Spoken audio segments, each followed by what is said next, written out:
Ahí me estoy viendo también por el chat.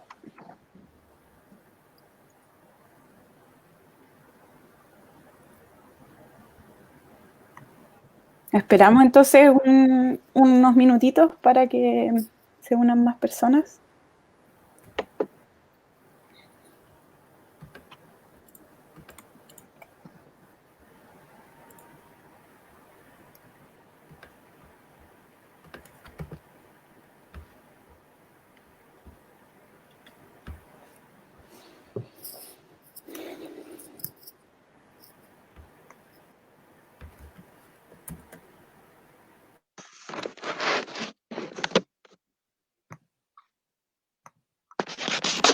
Me veo 8 conectados por ahora en Facebook.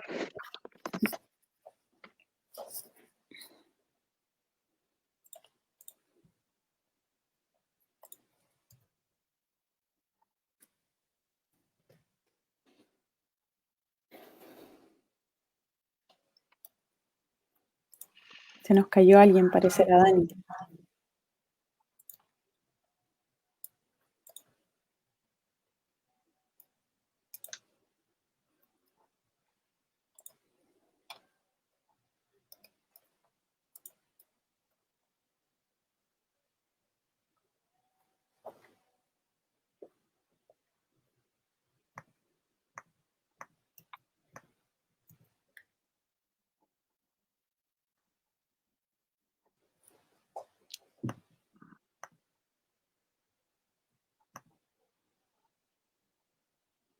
María Carmen Ibarra Toro dice hola.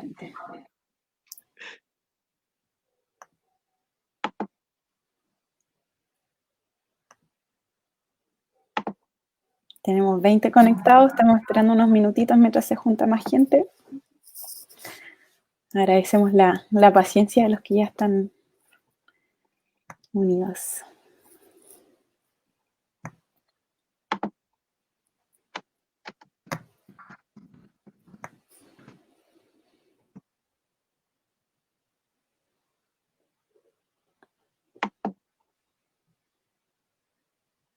Ahí tras bambalinas pusieron un comentario en el grupo Sosoed de que las personas que se van uniendo nos comenten de qué parte nos están mirando.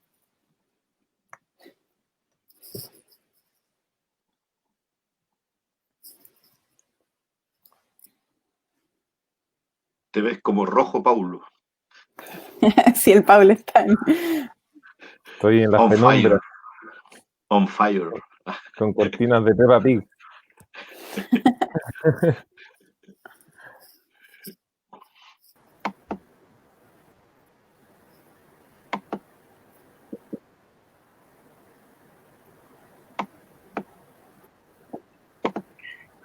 Camila, nosotros nos muteamos y desmuteamos, Sí, ¿cierto? cada uno se tiene que mutear y desmutear. Perfecto. Estoy esperando. Mati, tú me avisas por el chat en qué momento partimos.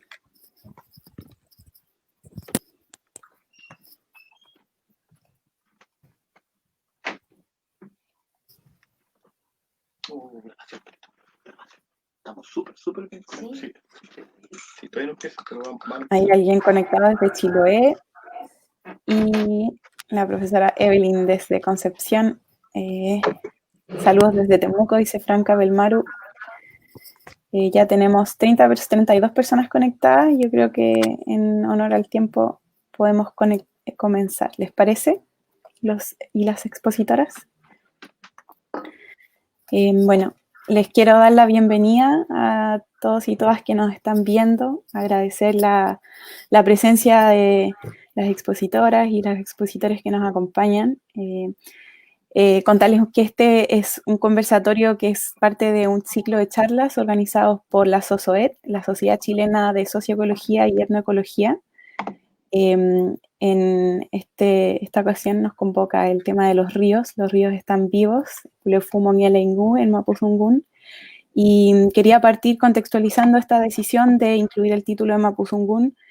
Pensamos que es pertinente ya que muchos de nosotros y nosotras hemos trabajado en territorio Gualmapu, También estamos muy agradecidos de la presencia de Javier Millanca, que va a compartir con nosotros su percepción de los ríos desde la perspectiva mapuche.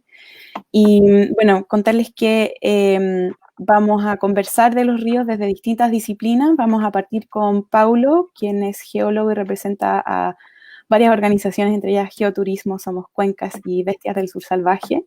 Luego Dani Duarte nos va a contar algunos aspectos jurídicos de cómo se entienden las aguas en nuestro país.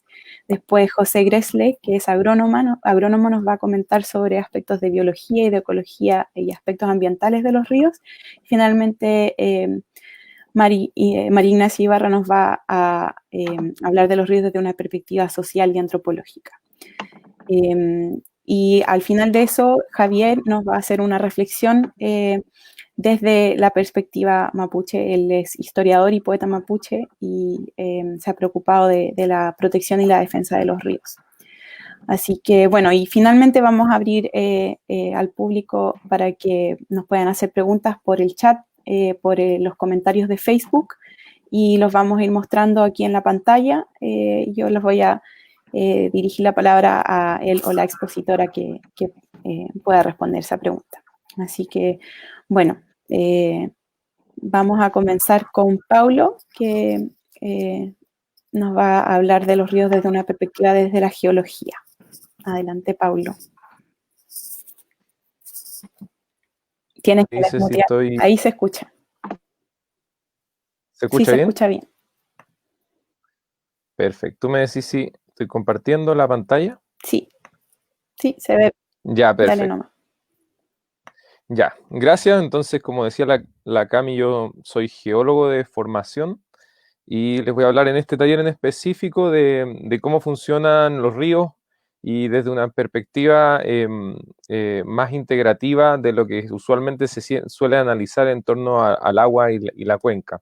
Entonces, para eso hay que preguntarse qué es un río, ¿cierto? Como desde el punto de vista como más ingenieril, siempre un río se define simplemente como un cauce de agua intermitente o no intermitente, y un río es mucho más que eso. Entonces quiero dejarle esta pregunta para que después la contestemos al final de la conversación, y seguro que al final de esta conversación con el resto de las disciplinas va a ser mucho más alimentado este concepto. Entonces, si analizamos desde el punto de vista de la ecología, podríamos decir que un río también puede ser un glaciar, ¿cierto? Como un cuerpo de agua sólido que está en constante movimiento, que tiene una zona de alimentación y que tiene una zona de descarga, ¿cierto? Pero también podríamos pensar que incluso las nubes podrían ser ríos aéreos, ¿cierto? Por ahí muchas veces se ha utilizado ese concepto. De hecho, hace muy poco me enteré de que existen microorganismos que viven en las nubes y son capaces de generar condiciones idóneas para que se genere la lluvia. Entonces, comparten condiciones muy similares, pero pensando en eso, dentro de las distintas formas que se presenta el agua en la Tierra, una porción muy, muy, muy pequeñita se presenta en concepto de agua dulce, y de los cuales los ríos solo representan el 0,001%.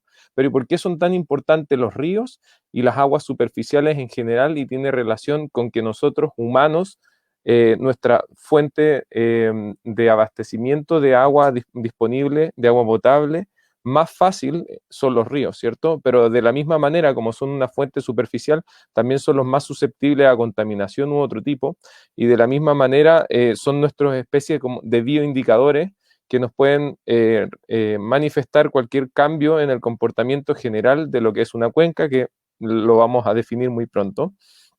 Y en ese contexto, una de las cosas típicas que se ven en los esquemas son cosas como este esquemita que está acá, y si se fijan, hay algo que es bien llamativo y que tiene relación con un embalse que aparece ahí, y el embalse nos representa una dinámica natural que ocurre en una cuenca. De hecho, sus intervenciones tienen impactos bastante negativos a la hora del transporte de sedimento y incluso a nivel de clima local. Entonces, me gusta mucho más este tipo de esquemas que integran muy bien todas las relaciones que existen entre ellas, y obviamente además está la biodiversidad, los humanos, cómo se interrelacionan. Y por ejemplo acá lo que se puede observar, me gustaría estar mostrando con mi dedo, no sé si se ve el mouse, pero Sí, sí, súper bacán, no sabía. Ya, mejor aún.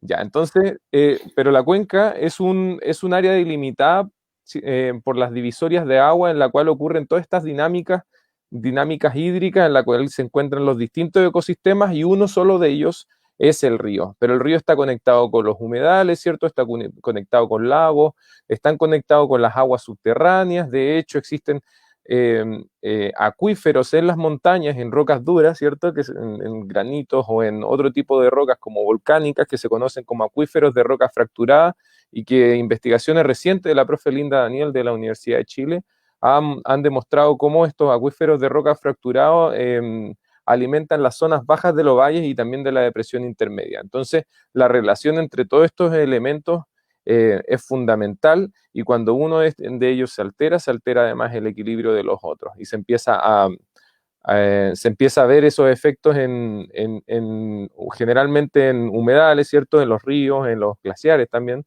Entonces, ¿cómo funciona?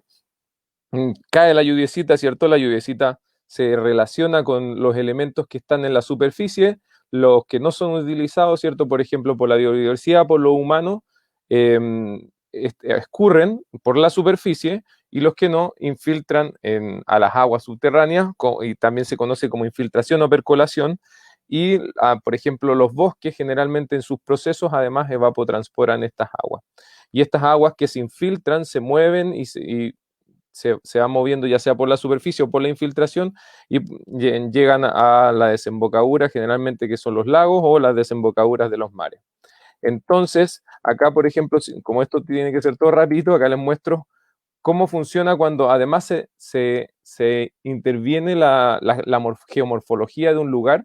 En este caso es una mina que es Carmen de Andacollo, y si se fijan estas flechitas son puras líneas de flujo, y todas las líneas de flujo apuntan hacia donde es el rajo abierto. Entonces, cómo este rajo, esta depresión, generó un cambio en la dinámica de cómo se movían las aguas superficiales. Por ejemplo, las aguas superficiales están en constante movimiento y es una de las cosas que hay que entender, que el agua en una cuenca, en un territorio, es dinámica en el tiempo y también en el espacio. Entonces, si por ejemplo vemos en este video que son mapas de simulación de dispersión de contaminantes, se simula cómo en el tiempo ese contaminante se va moviendo por el territorio, por la cuenca. Entonces, esos cambios de comportamiento pueden ser reflejados, por ejemplo, en la calidad del agua, ¿cierto? Como drenaje ácido de roca, después pueden preguntar, podemos conversar, relave, ¿cierto? En el consumo del agua, en la disponibilidad de agua, ¿cierto? También, por ejemplo, con cómo se relaciona el bosque, el suelo, como retenedores de agua en las épocas de baja disponibilidad, en las épocas de estío, ciertos elementos como las represas, cómo cambian la morfología del río, cómo se relacionan con la retención de sedimentos, por ejemplo, y los nutrientes que estos transportan, sobre todo las diatomeas, muy importante para las zonas de desembocadura. Y, por ejemplo, acá se ve cómo el río, además, es dinámico en el tiempo y en el espacio, como les mencionaba. Todos estos meandros que se conocen como meandros, todas estas curvas del río, y el río va migrando, ¿cierto? Va migrando y llega un punto en el que abandona su cauce, que esto es un meandro abandonado, ¿cierto? Y el río va adquiriendo nuevamente otra forma. Y así va mutando también en el tiempo. Miren, por ejemplo, acá se puede ver cómo el río, no sé si se ve el videito. Sí, se ve. Ya, súper.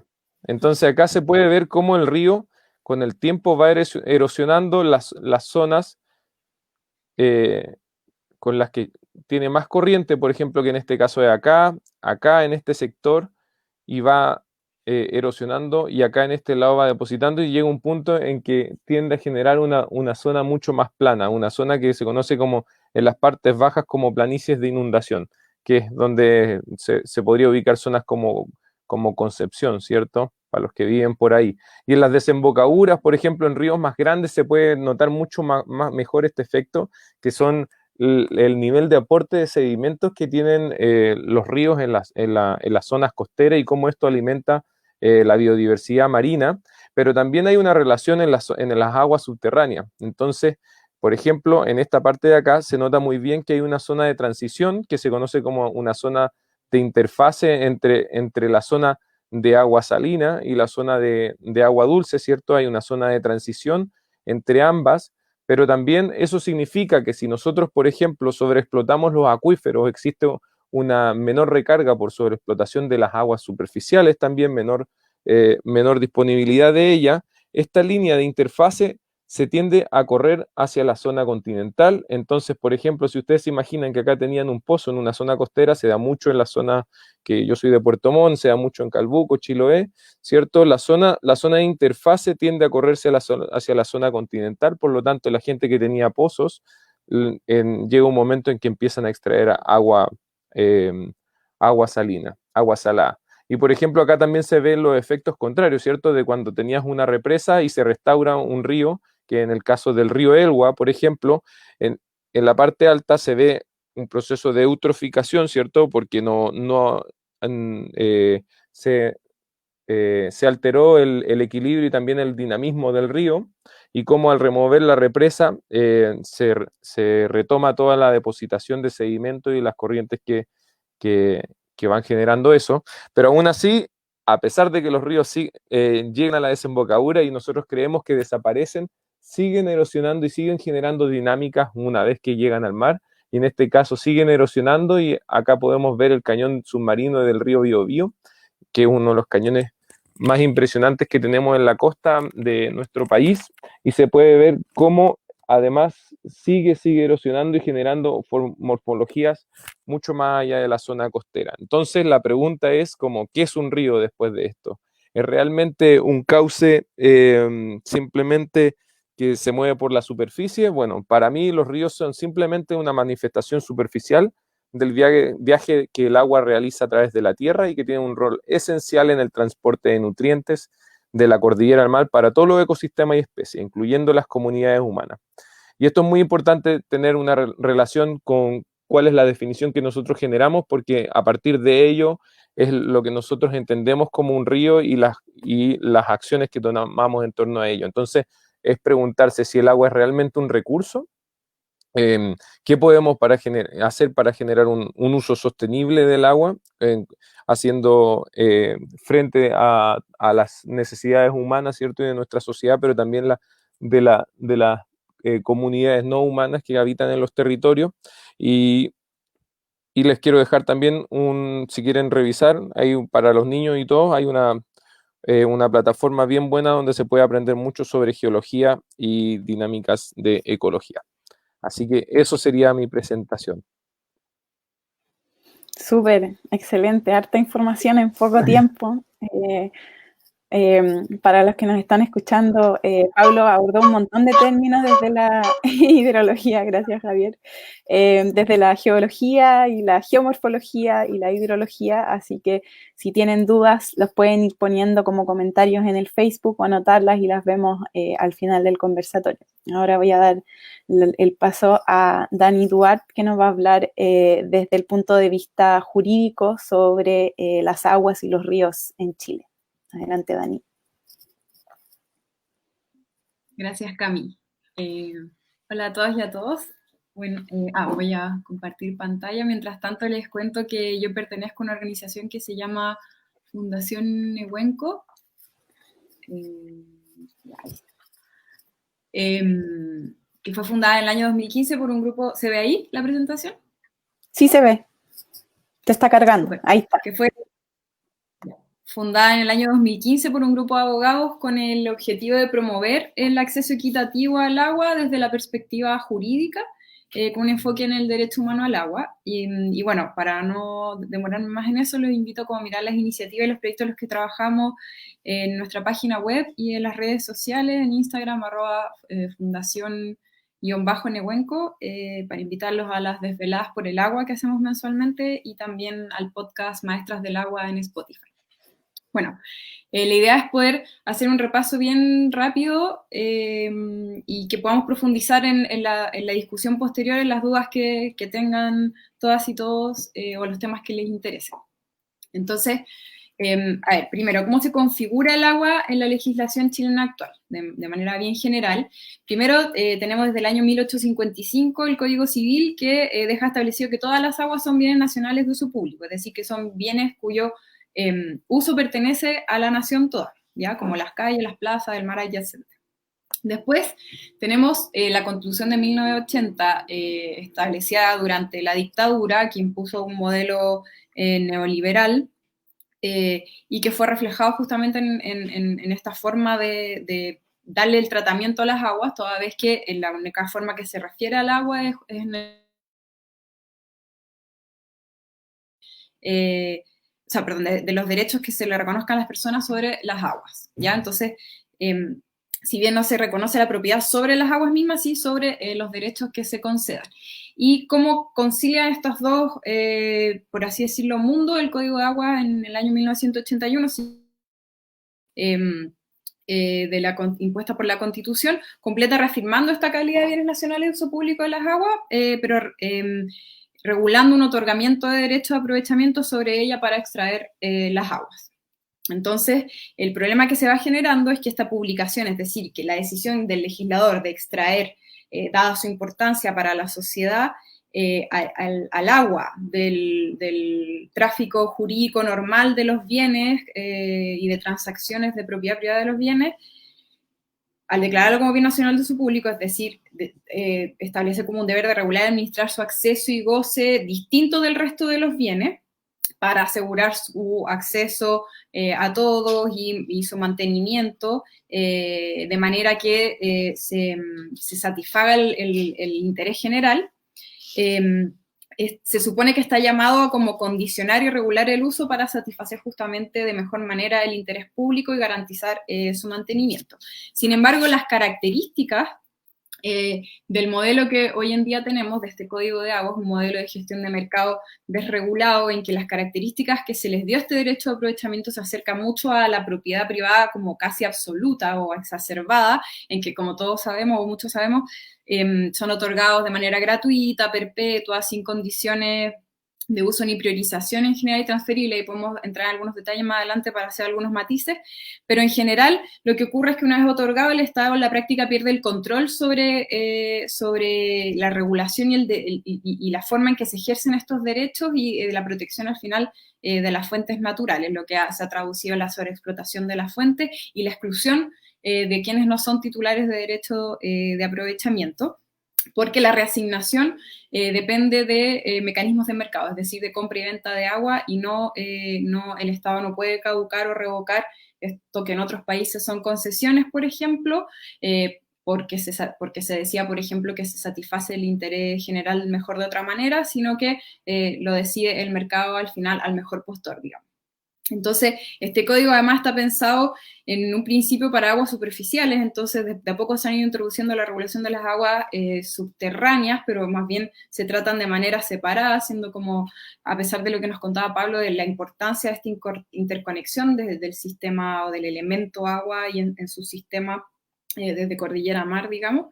Entonces se va generando este problema fundamental de que, bueno, justamente producto de este modelo de gestión de mercado desregulado, basado en una concepción del agua como un bien económico, mercancía, y de propiedad privada sobre, al final es prácticamente sobre el agua, aunque no lo sea, pero producto de este ejercicio casi ilimitado, bajo una concepción muy occidental y del norte global, impuesta como en nuestra sociedad, digamos, y no como un bien común o colectivo y el elemento vital para las personas y los ecosistemas que constituye.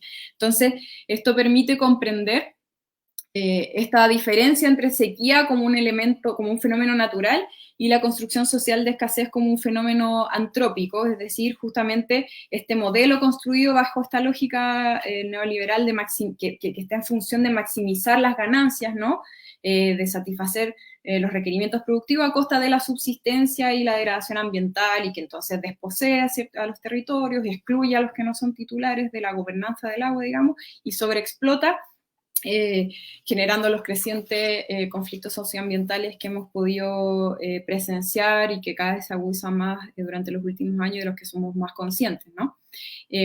Ahora, no creo que alcance a revisarlo en detalle, pero sí, bueno, si pensamos en mecanismos como de protección o conservación del agua en la regulación, si miramos el Código de Agua, sin entrar mucho en detalle, está más bien pensado para asegurar y proteger el derecho o el ejercicio del derecho a aprovechamiento de agua. ¿Ya? No están pensados en una lógica de proteger como las fuentes naturales en sí mismas. Si bien las últimas reformas, las últimas discusiones en el Parlamento han un poco tratado de poner ese elemento sobre la mesa, y con eso se logró que en la última reforma del año 2018, por ejemplo, se estableciera la atribución de la Dirección General de Aguas de reducir temporalmente el ejercicio de los derechos, cosas que no se hacía antes, cuando se pudiera afectar la sustentabilidad del acuífero, atribución que todavía no se ejerce por lo demás hasta ahora, pero todas estas declaraciones de zona de agotamiento de la fuente superficial y respecto de la explotación subterránea, de la declaración de áreas de restricción y áreas de prohibición, están pensadas para evitar el otorgamiento de nuevos derechos de aprovechamiento de agua, pero no para limitar el ejercicio de los que ya están asignados. Entonces, al final, no son como lo más idóneo, de hecho, no son para nada idóneos en términos de proteger las fuentes naturales o el elemento agua como tal, digamos. Está siempre en función de estos derechos de aprovechamiento. Y tenemos el caudal ecológico mínimo, que podría ser, lo podemos conversar más en detalle al final en la discusión, que podría ser más como el mecanismo pensado para proteger las fuentes justamente, pero bueno, primero fue introducido con la reforma del año 2005, entonces el primer problema que tenemos es que es para los nuevos derechos que se constituyen. Por otro lado, su metodología de cálculo, que después podemos entrar en detalle, pero es más bien en base a estadísticas hidrológicas, a diferencia de, por otro lado, la ley 19.300 establece el caudal ambiental como una medida de mitigación para ciertos proyectos a través del SEIA que se impone y que se calcula de una manera un poco más holística o más sistémica, pero igual desde un punto de vista de un enfoque antrópico. Bueno, genera varios problemas que podemos revisar después.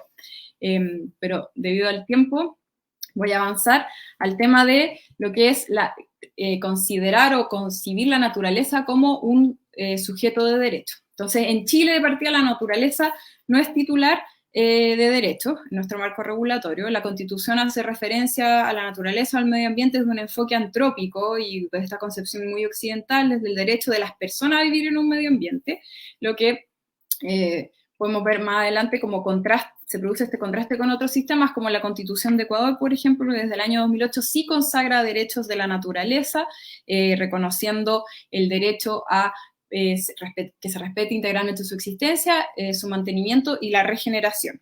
Entonces, tiene algunos problemas que podemos ver después en la materialización, digamos, pero sí, por lo menos se consagra eso y se establece como un cambio de paradigma, que obedece entonces a estos dos paradigmas que predominan diferentes modelos, digamos, en la relación de sociedad-naturaleza, uno que es el antropocéntrico y el otro biocéntrico, uno más bien basado en una visión utilitarista, en que se protege la naturaleza en función del valor de uso que le genera a la sociedad, o sea, los beneficios.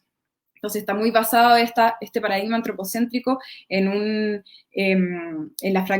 como considerar la naturaleza en elementos fragmentados, como comentaba Paulo, que es lo que hace de hecho el Código de Aguas al permitir seccionamiento de río, al establecer la gestión del agua en secciones o fragmentos, digamos, y que es lo mismo que hace la propiedad individual al fragmentar su gobernanza.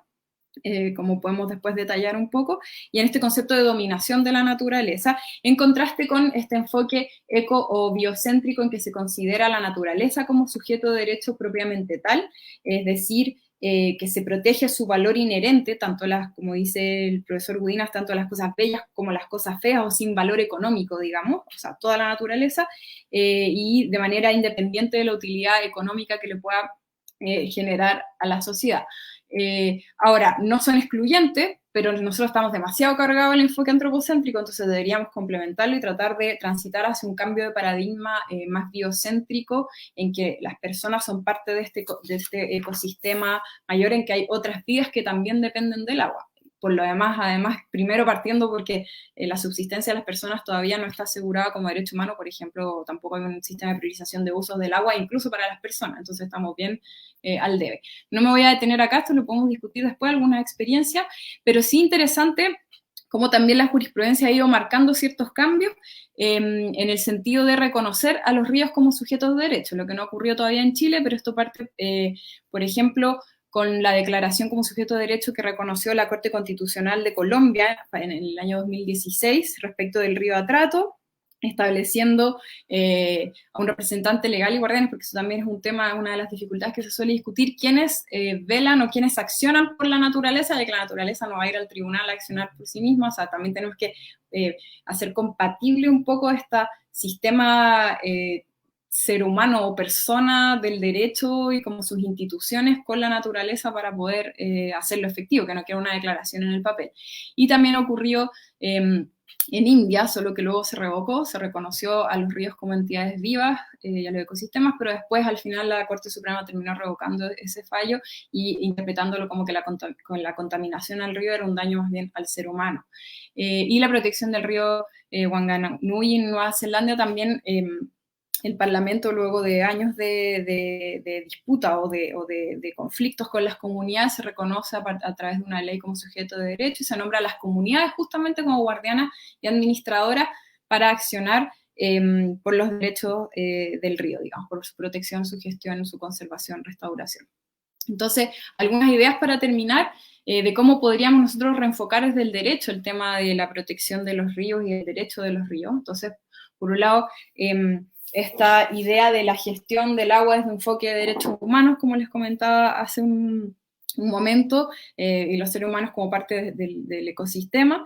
Por otro lado, de construir estas concepciones muy occidentales y del norte global basadas en la propiedad individual y privada y el extractivismo, digamos.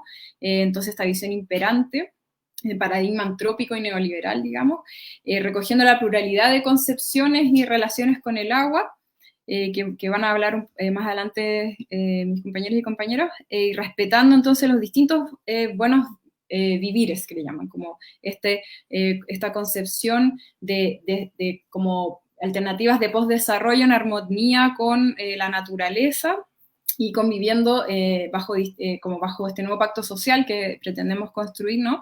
De manera democrática y participativa, construido desde los territorios, articulando las distintas escalas, porque el agua es un elemento vital interconectado, como nos comentaba Pablo y nos explicaba. Entonces, también por otro lado tenemos la perspectiva de la gobernanza de bienes comunes, que hoy es muy individual, excluyente e injusta, y se requiere una visión sistémica, y entonces para ello es necesario visibilizar como esta dimensión política y las relaciones de poder que nos han llevado a construir este modelo de gestión del agua, bien funcional como este paradigma antropocéntrico y extractivista, en que se privilegian los beneficios individuales más que los colectivos, y bueno, y que no se puede resolver desde esta mirada, o ha fallado en resolver los problemas de equidad y preservación, lo que se vuelve muy relevante en este momento constituyente en el que estamos como en proceso. Bueno, esto dejo algunas preguntas, son varias las que surgen, yo creo, pero que podemos comentar al final. Yo priorizaría en tres, por ejemplo, cómo exigir los derechos de los ríos, cómo reconfigurar la relación humano-naturaleza y el rol de la ciudadanía en los territorios, nuestro rol en este cambio de paradigma que se vea reflejado en el derecho. Eso. Súper, Dani. Súper interesante y bien expuesto a los distintos paradigmas jurídicos bajo los cuales se han normado los ríos y las aguas en general. Ahora le voy a dar la palabra a José, que nos va a hablar de la perspectiva ambiental de los ríos, y después vamos a seguir con Mari, con la perspectiva antropológica y social.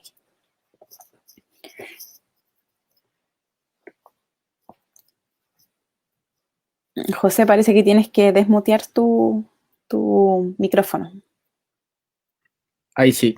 Oye, vemos tu pantalla en muchas pantallas chiquititas. No sé si los demás están viendo lo mismo que yo. Ahí sí. Ahí está. No. Se me cambia, ahí está. Ya. Ahí sí, dale. Perfecto. En virtud del tiempo, bueno, como mi nombre es José, soy parte de la SOET y de la ONG AINI. Y hoy día vamos a hablar un poco de la parte de biodiversidad, un poco de la parte más de naturaleza de los ríos, pero no hay que entender que los ríos también están súper ligados a nosotros y son parte de un ciclo mucho más complejo que solo un río, como nos hablaba Paulo.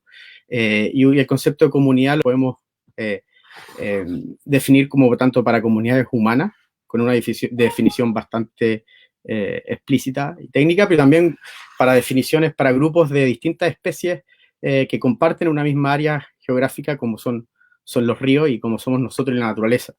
Y volviendo un poquito desde lo básico, esa es la idea del ciclo del agua, del cual nos hablaba Paulo, y entender la complejidad de estos sistemas, cómo estos sistemas de ríos conectan al mar con la montaña, con la tierra, y a través de todo este proceso son múltiples relaciones que hay actores, tanto humanos como no humanos, que están involucrados. Y los ríos nos proveen de alimento, de diversión, de sustento, hábitat para especies, regulan el clima. Esa es una foto de la desembocadura del Biobío, el mismo cañón que hablaba Paulo. Por ese río bajan muchos nutrientes y ahí se forma una zona de surgencia y eso hace que haya muchos nutrientes para el fitoplancton y el zooplancton y en épocas lleguen ballenas y haya mucha pesca y mucha gente viva en torno a esto también. De la misma forma, los ríos tienen un rol súper importante conectado con los océanos y con otras partes de nuestro ecosistema, y hay muchas cosas que ocurren a lo largo de un río. En el fondo se juntan distintos ríos, como esa foto del Bucket y el Nef, llegan a las costas, forman humedales, lugares sumamente productivos. Esa foto es en las costas de la quinta región, y una captura de carbono y efectos reguladores climáticos muy importantes, y dan de esa forma vida y sustento a muchas comunidades de animales, de especies, no humanas, y también a comunidades humanas. Los ríos, como decía antes, sirven como, nos proveen transporte, soporta especies nativas, regulan el clima a lo largo de su trayecto, permiten la agricultura y muchas otras actividades que son necesarias para el bienestar de las personas y de los animales.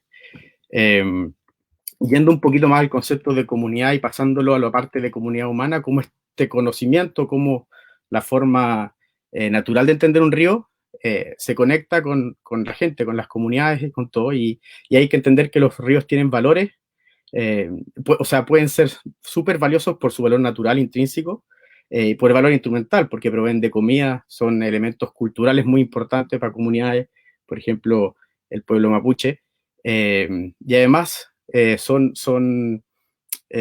tienen valores relacionales muy importantes. O sea, hay comunidades que viven en torno al río, que hacen su vida en torno al río, y estos pasan a ser elementos vitales para la parte humana de quienes habitan en esos territorios. Y muchas veces tenemos que las decisiones sobre los ríos o estos ecosistemas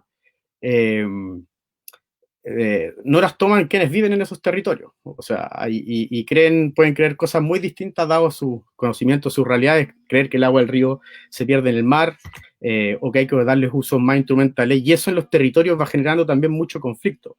Y hay un problema de gobernanza también, como decía Dani, que es bien relevante y que se junta la parte ambiental con lo social. Y ahí es clave también el trabajo que las comunidades también pueden hacer un poco utilizando estas herramientas, utilizando conocimiento, articulándose y tratando de entender de distintas formas los ríos que viven, sumándolo al valor de como visión que tiene para las mismas comunidades. Por ejemplo, pueden empezar a levantar información o trabajar con incorporar información ambiental para la defensa de sus ríos donde se producen conflictos o donde hay distintos usos. Acá una foto de una especie nativa, de un bagrecito, y al lado son especies invasoras truchas, pero que también son alimentos importantes para gente que vive cerca de los ríos. Y esto un poco tomando como ejemplo el río San Pedro y la cuenca del río San Pedro, donde hay proyectos de centrales hidroeléctricas grandes o muchos conflictos locales con distintas comunidades. Y esta información siempre puede nutrir un poco la parte y la forma de entender de las comunidades desde lo ambiental, además de las otras visiones que ellos puedan tener de los territorios. Son ríos que tienen valores de biodiversidad súper altos, con muchas especies, distintos géneros, muchas especies nativas. Esto es en un mismo río, esto en la parte alta, donde hay especies bastante amenazadas que habitan estas cuencas y que comparten territorio con distintas comunidades. Y esto en la parte baja, ya llegando a Valdivia, del mismo río. Esto es un huillín.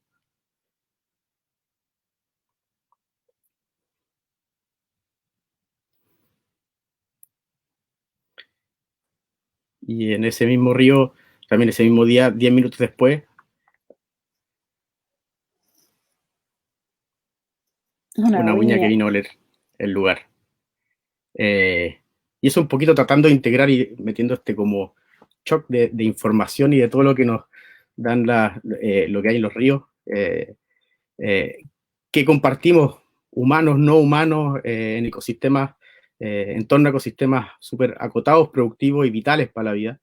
Como mencionaba Pablo, un poco la teoría de Gaia, de que todos estamos conectados, tanto desde el ciclo del mar hasta la montaña, el río, para la cosmovisión de la comunidad, para los usos productivos, agrícolas, son elementos súper importantes y vitales de nuestros territorios. Y ahora, enlazando un poquito lo que decía la Dani de la gobernanza y los bienes comunes, siempre este tipo de comentarios, discusiones, ya sean ambientales o sociales, creo que es súper pertinente citar a una persona que habla de gestión de bienes comunes, que es Erin Rostrom, y tiene una frase que está en inglés, pero que es súper relevante, que no hay razones para creer que otras personas, políticos o burócratas, pueden ser mejor a resolver los problemas o alinear los intereses que la gente que vive en los territorios, que un llamado un poco a pensar los ríos desde las cuencas, de los territorios, y tomar en cuenta esos valores para poder ver cómo nos gobernamos y cómo nos ordenamos en ese sentido. Incorporando, obviamente, toda la información ambiental, que es súper valiosa para entender los ríos, los conflictos, y ver cómo esto se junta para poder seguir viviendo y poder todos disfrutar de los territorios y de todo lo que nos provee. Eso. Súper bueno. Excelente presentación. Es súper bueno el plantear los ríos como socioecosistemas y esta idea de que la biodiversidad no es solamente los animales y las plantas, sino que también nosotros somos parte de esa biodiversidad y lo que nos invita a plantearnos esa perspectiva de socioecosistema. Con eso quiero dar paso a la última exposición de María Ignacia. Dale, Mari. Hola, buenas noches. Bueno, primero que todo, gracias a la SOSOET por invitarnos a dialogar en torno a nuestros saberes, sentires y pensares, con una visión amplificada e integral de lo que está haciendo hoy esta crisis ambiental planetaria. Se me hace importante también plantear que esta crisis se relaciona con el extractivismo de cuerpos y territorios, y que han sido principalmente voces de pueblos originarios y de voces feministas, de los feminismos decoloniales, feminismos territoriales, ecofeminismos, entre otros, que han hecho este llamado a atención y que nos aproximan a una ecología política que reconozca los diversos factores que inciden en esta construcción de un sistema patriarcal, capitalista, colonialista y también depredador de la naturaleza. Yo en esta conversación quería contar de un caso específico en el que hemos estado trabajando junto a compañeras y compañeros de los ámbitos jurídicos, geográficos y ambientales, junto a la asociación Leufu-Weneiwe, para una demanda en contra de la empresa Energy Green Power, junto a mi amigo y compañero Vladimir Riquelme. Nos hicimos cargo del peritaje antropológico para este caso. Y para el peritaje buscamos asumir una perspectiva en la cual estuviera todo el tiempo, estuviéramos en constante diálogo con los saberes mapuche de los territorios de Tralcapulli y Yongahue, tomando en consideración también uno de los principales elementos de la comunicación mapuche, que es el Nutram, un espacio de encuentro y conversación en donde se transmite oralmente este Kimun, que es el conocimiento ancestral mapuche, y que ha servido para mantener y fortalecer los relatos, las narraciones y todo lo transmitido de generación en generación. Este peritaje tuvo como finalidad establecer el daño cultural que ha provocado la instalación de esta central hidroeléctrica Puyinque en la ribera del río Wenehue, que es en territorio ancestral mapuche. Este cuerpo de agua constituía la frontera natural entre dos LOF, Tralcapulli y Yongahue, pero no una frontera como las que conocemos al día de hoy, con la carga histórica que tienen en términos de lugares conflictivos, en lugar de violencia, de muros, sino que el río Guenehue como un espacio de encuentro entre personas que habitaban las dos riberas. Oficialmente justamente se conoce este río Guenehue como Guenehue, pero que para la comunidad hasta el día de hoy le llaman Guenehue, que etimológicamente significa lugar de amigos, dando cuenta también de esta cercanía profunda que tiene la población local con este cuerpo de agua. La ausencia de este río incide principalmente en la manera en que los habitantes de la ribera se desenvuelven, porque, la vida mapuche está en relación permanente con la naturaleza. Esto tanto en los Nutram como en la literatura antropológica y etnográfica reciente dan cuenta que todas las dimensiones posibles son gracias a lo que también una amiga, interlocutora y colaboradora de la investigación, doña Carmen Chospe, nos dijo como que la Mapu lo es todo. La Mapu entendiendo no solamente como el elemento tierra, sino también entendiendo los elementos del agua, del viento, de los árboles, de toda la naturaleza en su conjunto. Y principalmente yo, haciendo referencia a este conversatorio de que los ríos están vivos, que quiero remarcar en las siguientes reflexiones como en base a la evidencia empírica e históricas que pudimos ir recabando. La relevancia de la presencia de este río, por ejemplo, tiene principalmente como para que exista la biodiversidad, el litrofilmogen, o como dice el Licura Chihuailaf, como todo lo vivo, pensando en que la cadena de la vida, cada elemento está conectado y tiene un sentido en el mundo. Todos los testimonios manifestaban que en el pasado existía una práctica cotidiana en la cual el río era el paisaje habitual, no solamente como un paisaje estético, sino también como un espacio comunitario y que proveía agua para beber, no solamente para las personas, sino también para los animales, también los alimentos para comer y el lagüen como medicina tradicional y natural para tratar muchos tipos de enfermedades.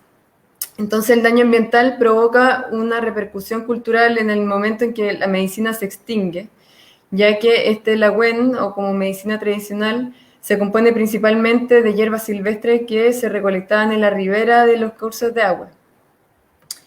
Por otro lado, también están dañados unos espacios sagrados y patrimoniales claves del territorio, como lo eran, por ejemplo, el truf-truf, que era un regulador ambiental natural, o como un espacio patrimonial particular que se llamaban ellos Cusehueque. También, por otro lado, las personas que habitan el territorio de Talcapuy y Yungahue hablan del río como un ente que posee una vida, en términos como lo que en la cosmovisión mapuche se denomina como un ñen, como un espíritu dueño de la naturaleza silvestre. Y teniendo con este espíritu una relación muy cercana, ya que este espíritu protege, acompaña, y al momento en que a este ñen se le priva de su espacio en donde se desenvuelve, las autoridades ancestrales, las personas ribereñas, piensan que este ñen desaparece o muere, o también que dice que está dormido en las profundidades del caudal. Entonces, la regeneración de este cuerpo de agua se encuentra en el regreso de la vida al espacio con la flora y fauna que habitaba en el caudal del río. Es por ello que se rememoran sus usos medicinales y presencia espiritual. Constancia de esto también es que, a pesar del correr de los años, las personas que no han ocupado el espacio terrestre que se ha liberado por la sequía de este río, sino que el agua está, la sequía no es producto del cambio climático, sino que es producto de una acción humana muy específica, y que este espacio está a la espera del agua que se libere, la cual está retenida en el lago Puyinque y que luego se desvía por los canales que luego pasan por la central. La demanda por ejemplo, de que el río vuelva a correr es compartido por los habitantes de los lofts de Tralcapulli y Yungahue. Esto se constituye como un proyecto de naturaleza, la reconstitución del caudal ecológico. Y lo que los habitantes también nos nombraban era que una vez que ganen la demanda, se reforestará con vegetación nativa de la ribera del río. Esto justamente como para proteger la vida del ñen del río. Y entonces la reiteración de esta solicitud tiene por objetivo retornar el caudal del agua por la importancia que ésta tiene, también con motivos rituales. Por ejemplo, en las ceremonias de Machitún, en donde se convocan espíritus que le comunican a la Machi o al Machi las causas del mal que le aquejan a la persona que solicita la ayuda y también los remedios para curarlo. En ese momento en que se convocan esos espíritus, las malas energías, las energías oscuras que se diagnostican y que se expresan, necesitan también expulsarse, o si no, se quedan retenidas en el lugar, estancadas. Por lo cual también el río, el flujo del agua cumplía esa función. Entonces, bueno, la instalación y desarrollo de una central hidroeléctrica, por ejemplo, en este caso particular, que en su inicio fue en su versión estatal, en este momento actualmente es una versión privada, ha provocado un profundo daño cultural y espiritual en las familias mapuche del territorio de Tralcapulli y Yungahue que habitan en la cuenca del río Wenehue. El sistema de vida se ha deteriorado sustantivamente, producto de la perturbación de la geografía local, por las prácticas de amedrentamiento, de la división de la comunidad y sobre todo por esta sequía del caudal ecológico del río, y que este deterioro del medio ambiente genera un daño profundo en el ecosistema, o sea, pájaros, peces, ranas, entre otras especies de fauna nativa, que hoy no están, son de un alto valor en actividades alimenticias y productivas de las familias mapuche. Y bueno, a modo de cierre, y a partir de lo que pudimos ir recabando en este peritaje antropológico que realizamos junto a Vladimir, y haciendo eco también de la voz de los habitantes del territorio, se puede reconocer que este proyecto de naturaleza de regeneración del cuerpo de agua se funda en dinámicas de autodeterminación política y cultural, y que constituyen prácticas hacia la regeneración del agua como un cuerpo geográfico, cultural y espiritual, un espacio en el cual se integra la historia, la cultura y el poder de los habitantes del río Wenehue. Eso quería contar yo. Súper, muchas gracias Mari. La experiencia del río Wenehue es súper icónica de lo importante que son los ríos para el pueblo mapuche y los impactos que tienen en la comunidad cuando hay intervenciones en estos cuerpos de agua. Eso nos da súper buen pie para pasar a invitar a Javier que nos haga alguna reflexión desde su perspectiva. Javier es profesor y escritor mapuche huilliche. Él se ha preocupado de la defensa especialmente del río San Pedro y nos puede contar algo desde su perspectiva. Así que adelante, Javier. Mari Compuché, Mari Pupeñi Punamuen, Incheta Javier Milán Caminguen, Incheque Meltuche Feta Huiritufe, Ka Poyentufe, amante de los ríos, ¿no? Poyentufe Leufu. Y también, por supuesto, saludar de alguna manera este espacio de todos los Poyen Leufu, la gente que amamos los ríos, porque creo que eso es una parte importante de esta conversación y lo que convoca. Tiene una gran convocatoria, una gran sensibilidad el tema de los ríos, digamos, en la gente de buena voluntad, ¿eh? En la gente que está pensando en cosas a futuro. Y me gusta el conversatorio porque hay varias cosas que a ver, por ejemplo, Pablo tocó algunas cosas más que tienen que ver con las ciencias sociales, se habló también, pero ninguna de las cosas que ustedes hablaron está reñida con la cosmovisión mapuche, y eso es muy interesante.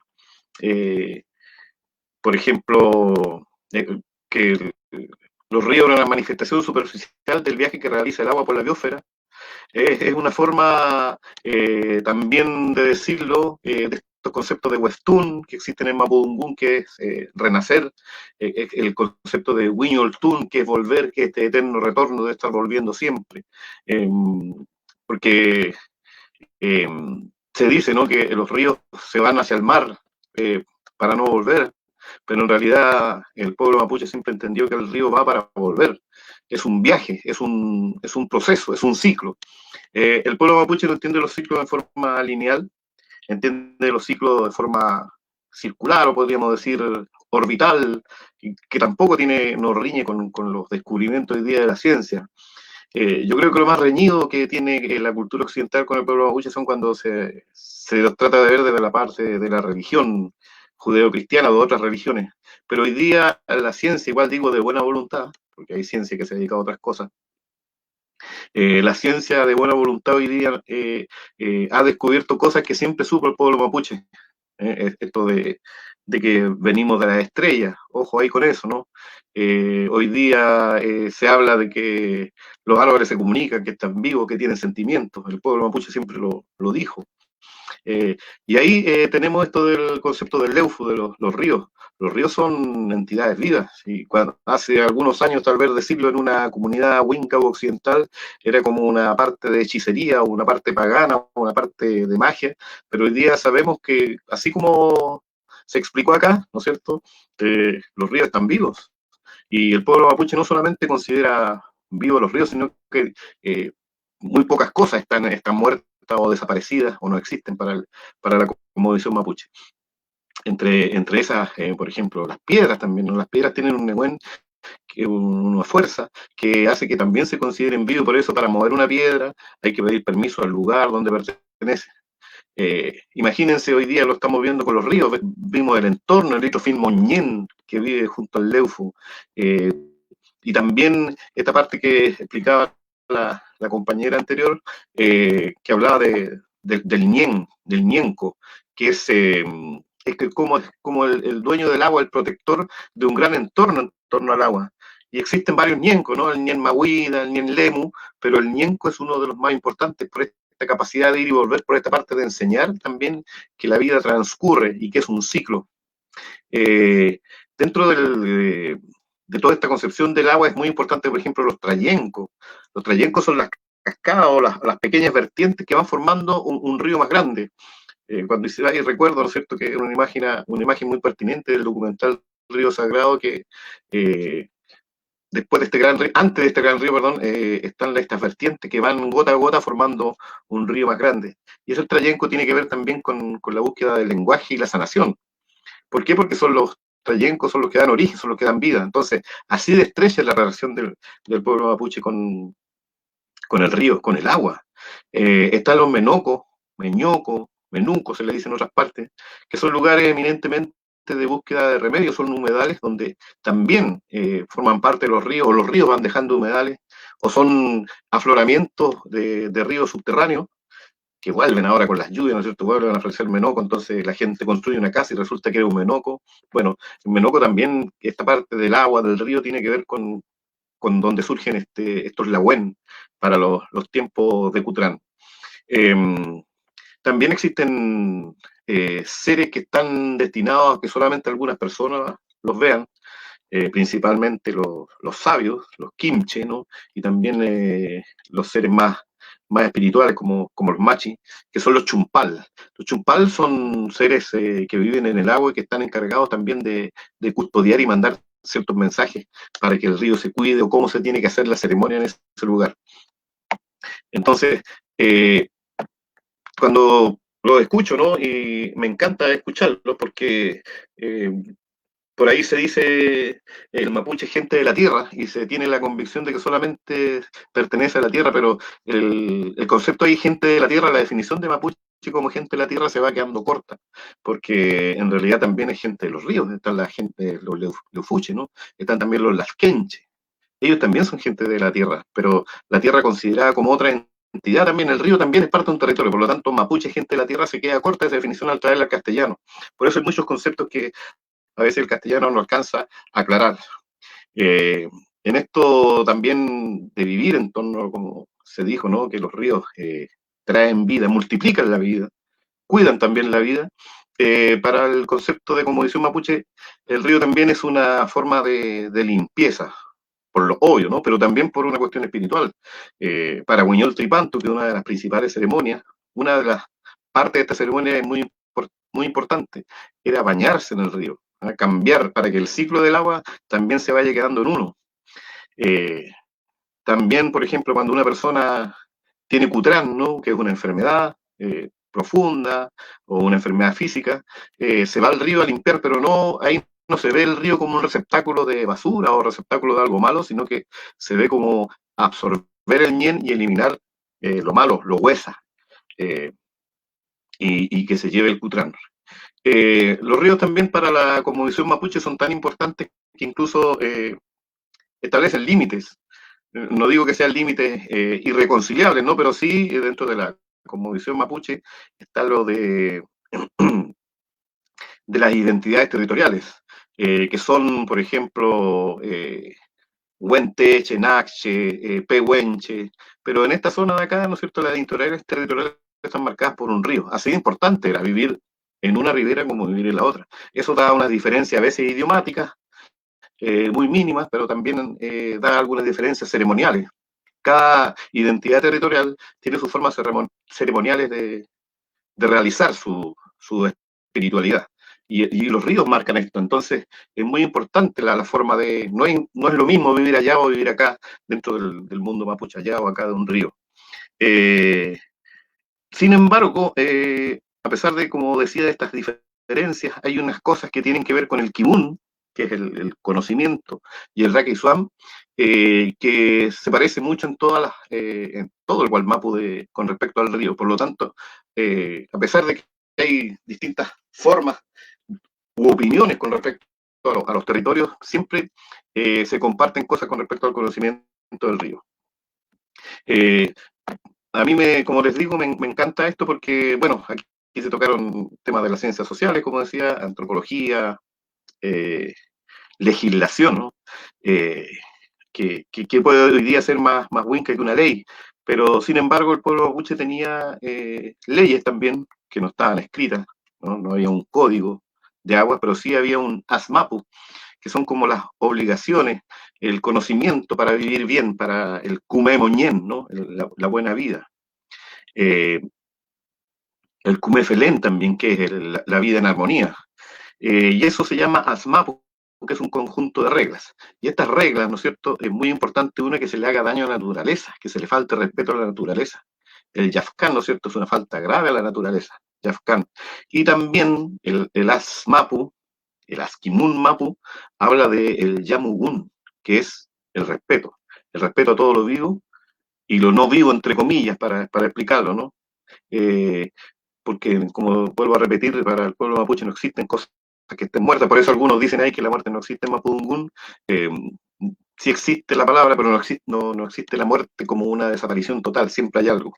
Entonces, en este ASMAPU lo hago sentido con este tema de las leyes, porque los principales elementos del ASMAPU es el Poyibul, ¿no es cierto?, el actuar con amor, con servicio, también el Yamubun, que es actuar con respeto, no solamente entre los seres humanos o con respeto a los demás miembros del Refugio Ñen, que al final somos todos parte de este mundo, sino también a los, como les decía, a los espacios, a los Ñen. ¿Y qué Ñen más importante que un río?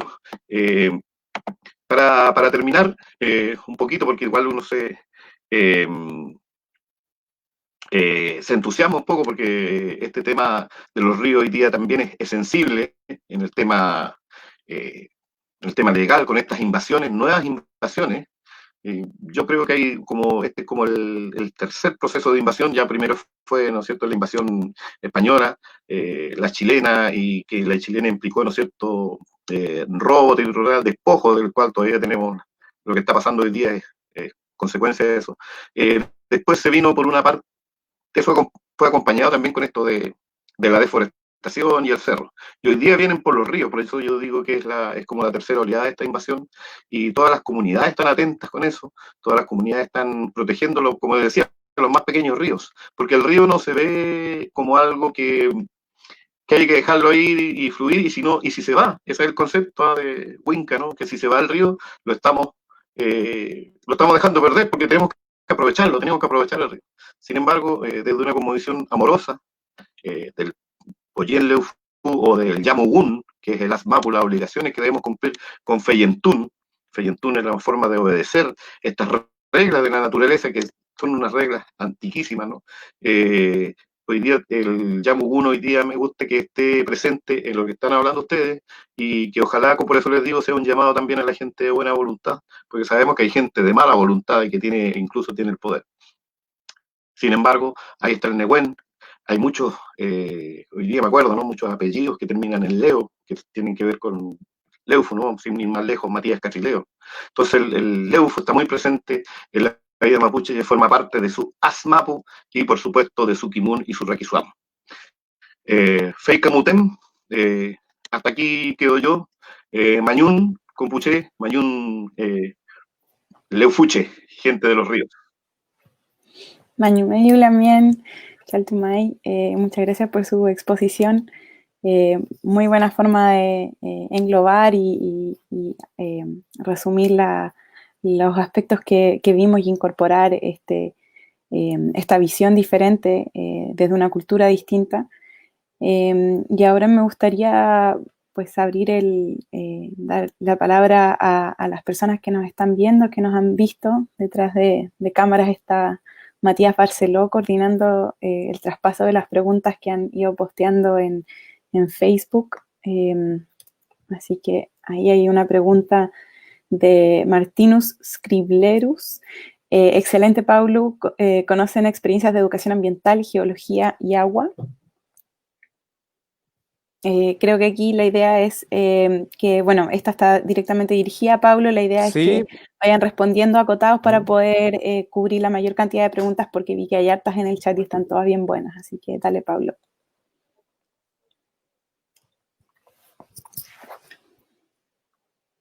Tienes que desmutear tu micrófono. Yo no sé si te refieres como a lugares donde uno puede acceder a este tipo de iniciativas. Ahí. Sí. ¿Estoy o no? Sí, estaba con un poquito de retraso, pero sí te escuchamos. Sí. Ya, perfecto. Mira, en realidad, si quieres aprender más sobre geología y agua, lo mejor es buscar todo lo que tiene que ver con ecología fluvial, porque en general la ciencia siempre se analiza desde una manera muy fragmentada, entonces es muy difícil encontrar algo que integre todo esto, pero siempre desde la ecología social, la ecología política, tiende a integrar mucho todo lo que tiene que ver con las ciencias ambientales, con las cosmovisiones, con las formas de entender el agua. Entonces por ahí puede ir muy bien, y si quieren pueden contactarnos por interno y yo les puedo compartir bibliografía relacionada con eso.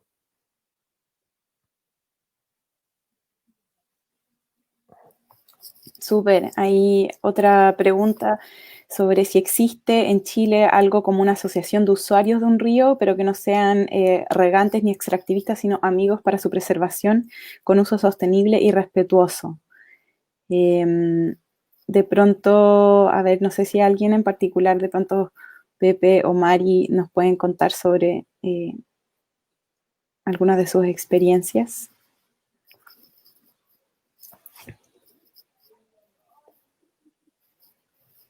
Estás en mute.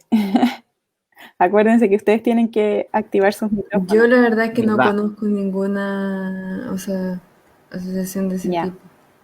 Te iba a responder algo, parece. Sí. Sí, bueno, dale. También quizá el tema puede ser también un poco más para la Dani, porque puede ser como una figura legal para abordar ese uso de un río. Igual también dentro de lo que hablaba la Mari, las comunidades también que viven cerca de los ríos, si bien no son asociaciones personales jurídicas como las nuestras, ya sea Aymara, en el norte un par de veces tocado ver, o otras comunidades en el sur, o incluso mucho en toda la zona de los lagos, los ríos, se organizan en torno a un río de forma súper importante, y es bastante sostenible el uso. Yo quería ahí también meter la cuchara, porque sé que existen actualmente acuerdos voluntarios para gestión del agua, que veo que Dani sabe más de esto desde la perspectiva jurídica. ¿De pronto nos puedes contar un poco de eso? Sí, o sea, yo pensaba, bueno, no sé por dónde va la pregunta, pero sí es más, porque me parece que decía justamente para preservación y con uso sostenible, claro, hay varias agrupaciones que no sean como organizaciones de usuarios de agua, como titulares de derecho de aprovechamiento. Hay varios como pertenecientes a la asociación de Riverkeeper, como Futaleufú Riverkeeper, por ejemplo, pero también se agrupan en la asociación de Ríos Libres, que agrupa distintas como organizaciones, que también agrupa, por ejemplo, a la agrupación Alto Maipo, etcétera. Y también, como comentaba Pepe, claro, por una parte hay que considerar que también hay, bueno, comunidades de hecho, o sea, que no son formales, por así decirlo, que tienen que ver como con el uso y la distribución del agua para subsistencia, por ejemplo. En general, claro, creo que se quería comentar es que lamentablemente la gobernanza del agua formal en nuestro país, producto de este marco regulatorio que revisábamos, ha calado bien profundo en la fragmentación de la misma, porque con este concepto de titularidad de un derecho de aprovechamiento que han excluido a muchas personas, y lo que produce que, por ejemplo, en varios territorios en el país, a pesar de que haya un río al lado, las personas no puedan abastecerse para consumo humano y deban ser suministradas a través de camiones de aljibe, que es un tremendo problema. Eso se va produciendo en distintas partes, digamos. Entonces, pero interesante también cómo la rigidez y como este modelo tan estático del Código de Aguas también ha dado, no sé si que surjan, porque son prácticas que existían de antes, como comentaba Javier, pero distintos tipos de prácticas, no solo como de comunidades mapuches y distintos pueblos originarios también en el norte, sino que otro tipo de organizaciones que van tratando de adaptarse a las necesidades, ya que la regulación no responde a ellas, dentro del margen de lo posible, a través de acuerdos, priorizando ciertos tipos de usos, aunque legalmente no tenga un valor como exigible, por así decirlo. Y en cuanto a los acuerdos voluntarios, bueno, sí, hay distintas iniciativas en ese sentido y que aspiran también, como también existe justamente en la cuenca del Maipo, se ha tratado de hacer esta iniciativa, ay, no recuerdo cómo se llama, pero de Fondo Azul me parece, que también tienen que ver como con agrupaciones de personas, generalmente, bueno, es importante la participación de titulares de derecho porque es bastante determinante como en la gestión del agua, bajo este modelo que ya revisamos, pero que tiene que ver con impulsar iniciativas justamente de restauración o de infraestructura verde para retención de agua, para infiltración de acuíferos, y que lamentablemente recaen, o sea, no sé si lamentablemente, porque tiene el lado bueno de que en realidad depende todo este cambio de paradigma y cambio en la regulación como de la acción ciudadana, digamos, pero lo que no está bien es que, dado que ya nos dimos cuenta de estas necesidades, la regulación también debería haberlo recogido hace rato y que esto también se aplica en temas de participación vinculante, etcétera. Eso. Súper. Sí, yo creo que ahí también quería mencionar que existen diversas ONG que se han preocupado por, principalmente por defensa de los ríos y por desarrollar propuestas alternativas a cómo se gestiona actualmente. De algunas que yo conozco, puedo mencionar Ríos to Rivers Chile, la misma Fundación Nehuenco en la que participa Dani, la misma SOSOED se ha preocupado de desarrollar proyectos y investigaciones en distintos territorios, articulando diferentes miradas. Los ríos es un caso de estudio. No sé si hay otra pregunta que quieran mencionar del público. La profesora Evelyn Avid pregunta si es que se conoce cuál es la relación de los mapuches con los peces de ríos, si existe información de esa relación previo a la introducción de las truchas y salmones en nuestros ríos. Creo que esta es una buena pregunta para Javier.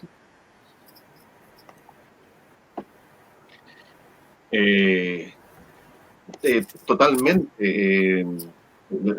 La trucha no tengo la información yo en qué momento apareció, pero existe una variedad de trucha que dicen que es de acá. No me acuerdo en este momento si será seria esa información, que es la trucha que tiene pintitas rojas que están en los ríos, incluso en los ríos pequeños. Esa es la trucha arcoíris. No, es una que tiene pintitas rojas así como lunarcitos, que es maravilloso, ¿no? Una truchita media café, incluso. La trucha arcoíris es una que tiene una lista roja. Por supuesto, porque sabes que él como ente también de río de vida, existía toda una alimentación en torno al río. Como yo les contaba una vez, no sé, bueno, en otras oportunidades, se hacían viajes, que eran viajes que se llaman Nampulcán, Mapudungun, que son viajes de aprendizaje, que es un viaje necesario que se tiene que hacer, y lo hacían tanto mujeres como hombres, ¿no? Eran viajes iniciáticos, por decirlo así, en el concepto, y muchos de estos viajes se hacían también entre lagos y ríos, y la gente, por ejemplo, es muy y bonita la historia de esto que me contaban en Bariloche, que las lamien, ¿no es cierto? Las mujeres hacían estos viajes a través de lagos y ríos, solamente ellas, ¿no? Para viajar, para conectarse, y lo hacían alimentándose de las especies del río, porque no se alejaban mucho de los ríos, porque los ríos eran sus canales de comunicación. Así también, más de encuentro, ¿no es cierto?, era la caminata, y era también una caminata siguiendo los ríos. Por lo tanto, siempre, y se hace por ahí, también estaba la pregunta, la estaba leyendo, ¿no? Esta relación, si esta relación amorosa también, es que son distintas relaciones, porque es una relación de convivencia, es una relación de respeto con el río, una relación de respeto con la vida que vive ahí. No hay un tema de que vamos a sacar todos los peces, ¿no? Las otras especies que hay, que incluso algunas tienen nombre mapuche, ¿no es cierto? La pancora, y la pancora se come, ¿no? Y en el San Pedro existe un montón. Por lo tanto, siempre hubo un tema ahí con el río. Y por supuesto que esto no tiene nada que ver con que si yo ocupo el río, estoy ocupándolo para destruirlo, estoy ocupando para convivir, para que convivamos juntos. Por ahí algunos hablan del Peñileufu, le dicen, ¿no? El hermano río. Así es. Chaltumay, súper. El tema de los peces es un temazo. Los peces nativos en Chile son súper chiquititos y re poco conocidos. A mí también me interesa mucho el tema de la vinculación del pueblo mapuche con los peces y con otros seres que habitan los ríos, justamente porque hay poca información y está más, como dices tú, Javier, en la memoria oral. Entonces ahí es importante el escuchar a los futaqueche y a las personas que tienen conocimiento de cómo es esta relación. Súper. Había otra pregunta que apareció de un... perdón, Pepe, tú ibas a comentar algo también. Sí, dale. Un poquito un comentario acerca de esa pregunta. Era que no estuviera en mute. Sí. En comunidades costeras, las quenche no son solamente de río, pero los robalos también, un poco antes de llegar a las zonas marinas, me ha tocado que se conoce y se identifica la especie como una especie objetivo con la cual se interactúa. Y alguna vez leí, voy a buscar y se lo voy a tratar de mandar a la persona que preguntó. Hay una interacción cerca de Gorbea de comunidades mapuches con lampreas. Se supone que es de estas lampreas salían para remontar una parte de un salto que no podían cruzar, y en cierta época del año la gente recolectaba unas cuantas para alimentarse, y esas están, en algún lugar está documentado, bien interesante. Súper, a mí también me interesa mucho saber de eso de las lampreas. Dale, por ejemplo, existe el concepto de chalwa, ¿no? Que es pez o pescado. El chalhuatufe es el pescador. ¿Ah? Y también existe una técnica que incluso hay lugares cerca de los ríos que se llaman yoyi o yoye, que es el nombre también de yoyeo, ¿no? Que es una forma de pesca a través de redes. Por lo tanto, existe una cosa ya antigua con relación a la pesca. Súper. Quiero tocar una pregunta que llegó por interno de una persona que no tiene Facebook, y es una pregunta abierta, así que la persona que se inspire, pregunta cuáles serían los pasos que sugieren para tomar para evangelizar al otro lado del río, a los que no saben o que no entienden de esta importancia de los ríos. En el fondo, para las personas que ven los ríos desde la otra orilla, ¿qué pasos seguirían para enseñarles o compartir de esta visión? ¿Aló? Ya voy a aprovechar, ya que no, aprovechar el silencio como un pase de gol. Dale, Pablo.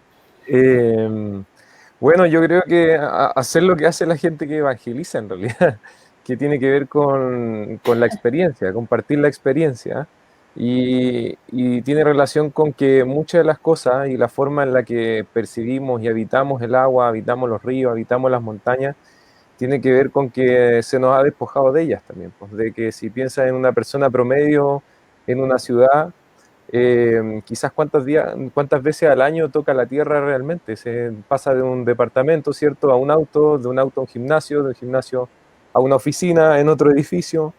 Entonces, la realidad cotidiana que viven muchas personas la ha despojado completamente de su relación con ese territorio que también los construye. Entonces, por lo mismo, es muy difícil para ellos imaginar cómo ese territorio también influye de gran medida toda su vida, todo el espectro de la vida cotidiana. Pues. Entonces, y por eso es súper importante la relación que genera, y que particularmente nosotros trabajamos mucho en Bestia del Sur Salvaje, que es la relación del apego con los lugares, y ahí hemos aprendido mucho de Javier y otras personas sabias del territorio mapuche, que tiene que ver con el tiempo de contemplación que generamos en torno a los lugares que habitamos, que visitamos, y a través de ello, a través de la experiencia justamente, es que nosotros creemos que nosotros vamos a generar un cambio de la perspectiva en la que nosotros generamos con nuestro entorno.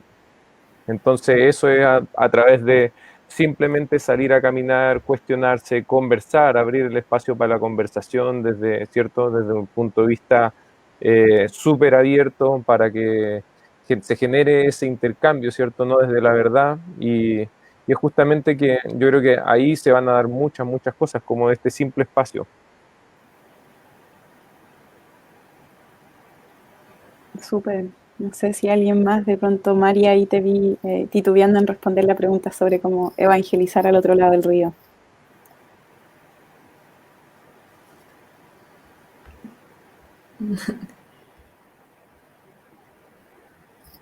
No, quizás te pillé desprevenida, tranqui.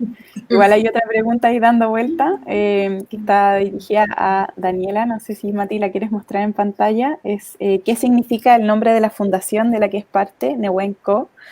¿Qué apertura quizás abre o podría abrir desde la óptica del derecho y pluralismo jurídico ese nombre? Sí.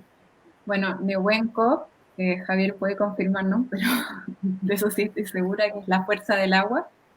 Y bueno, yo no soy parte del grupo fundador, pero he escuchado el relato de lo que los motivó en su momento, y justamente era eso, como les comentaba al principio, esta perspectiva jurídica aportar en el derecho humano, que era bien fuerte en ese entonces, de las organizaciones ambientales también, pero faltaba el tema del derecho humano al agua y de la relación sociedad-agua también. Y tiene una marca muy fuerte en ese sentido de justamente de poder abrir como parte de la misión hacia el derecho, este pluralismo jurídico, también muy vinculado a las corrientes de justicia hídrica, incorporando distintas cosmovisiones. Ahora, la fundación ha estado en crecimiento de a poco, entonces sí lo tenemos muy consciente como una deuda de poder trabajar de eso de manera más fuerte, y nos interesaría muchísimo poder trabajar con las comunidades y justamente aprender estos conocimientos ancestrales que comentaba Javier, que me apunte para que podamos conversar, y porque también tiene que ver justamente con este momento refundacional en el que estamos, de reconstrucción, ¿no?, de este pacto social, de esta constitución y nuevas regulaciones, de este nuevo sistema que nos hemos propuesto como sociedad. Y en esto es fundamental justamente los saberes locales y la pluralidad de saberes, como salir de esto como mito, o bueno, que al final es como un discurso también hegemónico del experto, y nuestro llamado como desde el derecho también es a eso, es poder abrir el derecho a ese dinamismo, a esa pluralidad que es tan necesaria. Y justamente uno de los errores de esta disciplina, y bueno, de varias otras, yo creo, es esta como sectorialidad que se da, parte de esta fragmentación promovida, que se yo, y como muy distante de códigos, de lenguaje. Es muy interesante lo que decía Javier, de palabras que la gente no entiende, muy lejano como a las personas, y Y interesante poder como aportar en ese sentido de poder acercarnos con un acercamiento mutuo, ¿no? De compartir experiencias, conocimientos, aprender, tenemos mucho que aprender. Y sobre todo en esta relación sociedad-naturaleza de las comunidades. Entonces, en ese sentido, sí, de todas maneras, tiene como esa misión implícita, explícita, digamos, de poder abrir, y también es un desafío, cómo incorporar estos buenos vivires que yo les decía, estas distintas, también las cosmovisiones, para poder vivir en armonía. Interesante lo que decía Javier y no recuerdo qué más, pero justamente del convivir en distintas comunidades al final, ¿no? Y también como la necesidad de articularlas, que no pueden ser tan autónomas porque estamos bajo un mismo territorio que nos conectan distintos elementos como un todo unido. Eso me hace mucho sentido también, y es lo que le falta tanto a nuestra regulación, en ese sentido, aparte de todas las críticas que se le pueden hacer y podríamos estar semanas, digamos. Y me parece interesante en ese sentido otra pregunta que salía en el chat, que no me acuerdo dónde está, pero que en el fondo preguntaba si era posible respecto como a las demarcaciones político-administrativas. No sé si, acá está, ¿creen que es posible en Chile instaurar una división político-administrativa en base a cuencas? ¿Qué opinan al respecto? Bueno, mis compañeros y compañeras pueden aportar más conocimiento en ese sentido, como experiencias, pero sí me gustaría, claro, como poner sobre la mesa la importancia de cuestionar estas unidades que fueron impuestas en base como a también modelos traídos como desde Europa, de demarcaciones político-administrativas que no se condicen con las realidades geográficas y que son también construcciones sociales, ¿no? Como nuestro sistema regulatorio. Y en ese sentido es súper importante poder aprender de otras formas, más que de división territorial, como de articulación, ¿no? Porque es como tan anti, no sé si natural, pero antisocial natural estas divisiones. La otra vez conversaba con un compañero que es ingeniero en recursos naturales, que también llamaba la atención en eso, como también los seres humanos complicamos tanto también esa división, no solo la naturaleza, porque siempre van a haber como bordes como no tan definidos y que hacen que justamente no se puede abordar de manera holística esta complejidad. Entonces ahí la necesidad de preguntarnos cuáles son las unidades base para la gestión y la gobernanza del agua más adecuadas, también considerando que la cuenca, como tiene, que ahí pueden como comentar un poco mejor Paulo y Pepe, pero el tema como de las aguas superficiales, muy divididas de las aguas subterráneas y que no coinciden en términos de agua, pero también en términos territoriales al final, como la importancia de esta como comprensión sistémica de los distintos elementos de la naturaleza y de la relación del territorio y las personas y los habitantes con estos distintos elementos. Entonces, de todas maneras, yo creo que hay que cuestionarlo y no considerarlos como unidades dadas, naturales, objetivas, porque son políticas y tienen son instrumentales a ciertos modelos. Entonces hay que definitivamente cuestionarlas y repensarlas.